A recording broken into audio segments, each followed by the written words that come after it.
This morning's hearing didn't last very long, but there was some back and forth over whether the defendant, Harjinder Singh, could be present. Now, his attorneys pushed for him to appear even if it was just over Zoom with an interpreter, and ultimately the judge said yes. On a courtroom monitor, Harjinder Singh appeared from inside the St. Lucie County Jail, saying just enough to confirm he could understand the Punjabi interpreter.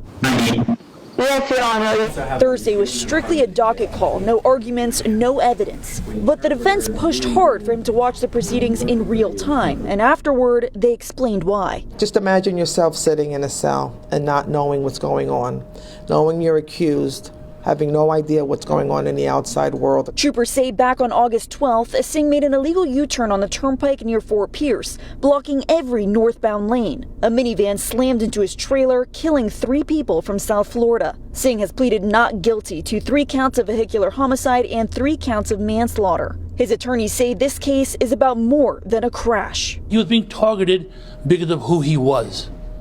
That's why we got involved.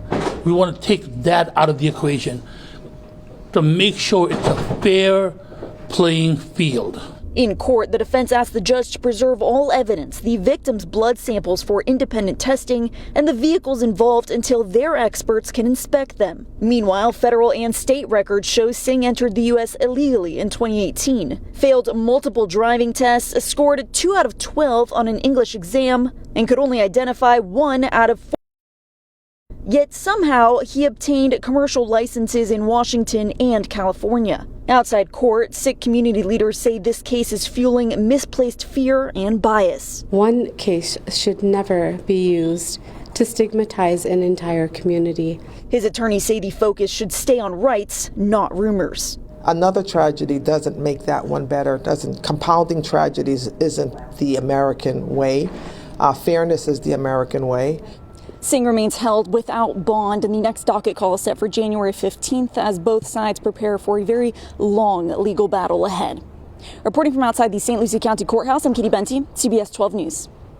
This comes as California is planning to revoke 17,000 commercial driver's licenses given to immigrants. Officials say the expiration dates went past when the drivers were legally allowed to be in the U.S.